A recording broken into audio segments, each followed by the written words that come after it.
Nick Fong and Jesse Patterson, so keep Tahoe blue, and clearly you are wearing a LimeBike shirt. So how's that going? Everybody, if you don't know what it is, let's start with that. If you've seen the bikes, right? They're hard to miss. Right, so I mean, first of all, it's a 3-month program, pilot program. So we're still kind of figuring things out to a certain extent. We have about 200 bikes in Lake Tahoe right now. As far as how it's been doing, our data shows we've been leading all markets for 2 consecutive days. So wait, so let's gotta say that again, because that is super cool. So in 2 days, there's been more riding than in any of your markets in those 2 days. As far as number of rides, that's correct. That's awesome. So I think a lot of people are just wondering how it works. I mean, you see the bike sitting there and you're like, that's a little weird. There's just a bike sitting there, but yeah, it's a really convenient way to kind of get from point A to point B. What you do is you simply download the mobile app onto your phone. You need to set up an account, and then you're ready to go. So you can open up your map, see the available bikes that are near you, and then just walk up to it, scan the code on, there's 3 different locations: behind the seat post, on the rear fender, and also on the main center stalk. So once you scan those codes, you can kind of be on your way.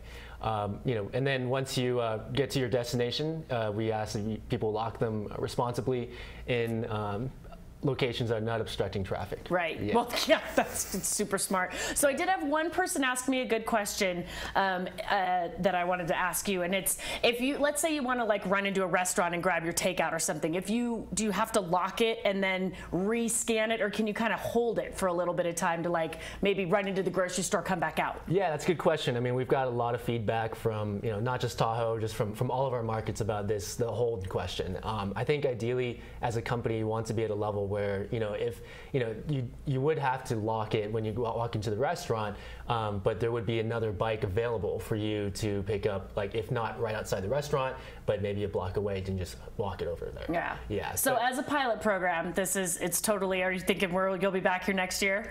We hope so. Yeah. Yeah, we hope so. All right, so Jesse, what do you think? You're with Keep Tahoe Blue. Was this one of your little babies? Did you help bring these guys in and start this off? Yeah, well, it all started much bigger, like bike share. We were thinking, how do we get people out of their cars? Like, we've all sat in traffic. We all know that the cars are not good for the health of the air, the health of the water, and for us. I don't think any of us came to Tahoe to sit in traffic. So how do we get around on these awesome bike paths we have? We need bikes that are more accessible for folks that are just looking for an alternative to their car. Not somebody that wants to go rent a bike for the whole day or a half day. We have really good bike rental companies here that take care of all that, rent mountain bikes, all that special stuff. But I'm in point A, want to get to point B, need a way to do it, and bike share seemed like a good idea. How do you do that in Tahoe though, right? We got snow, we got all kinds of issues. They got these docked systems where you have this big infrastructure that costs a ton of money for the city.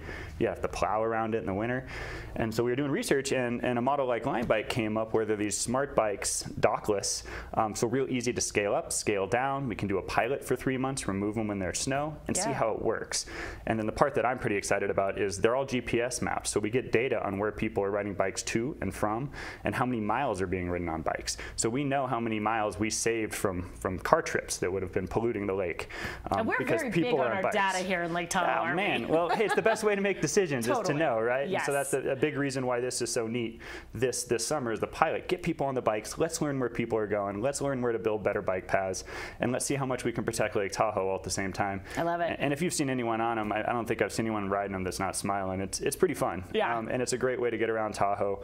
And again, we just really want people to ride them so we can know how they work, if they work. And I think the other big question was also just in terms of competing with the other bike shops, but you just nailed it. It's a point A to point B situation. It's not, the wreck, spend the day, rent for your family. It's kind of just get you to the grocery store, get you to work. Yeah, I mean, that's what we really think, is we think this is all new people riding bikes that wouldn't have been riding them otherwise. And a rising tide lifts all boats. We get more people riding bikes in Tahoe.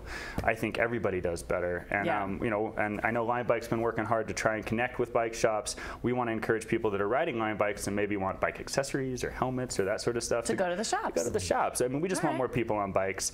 But the reason it's a pilot too is we need to learn how it's going to affect bike shops here and everything else. So that's part of learning.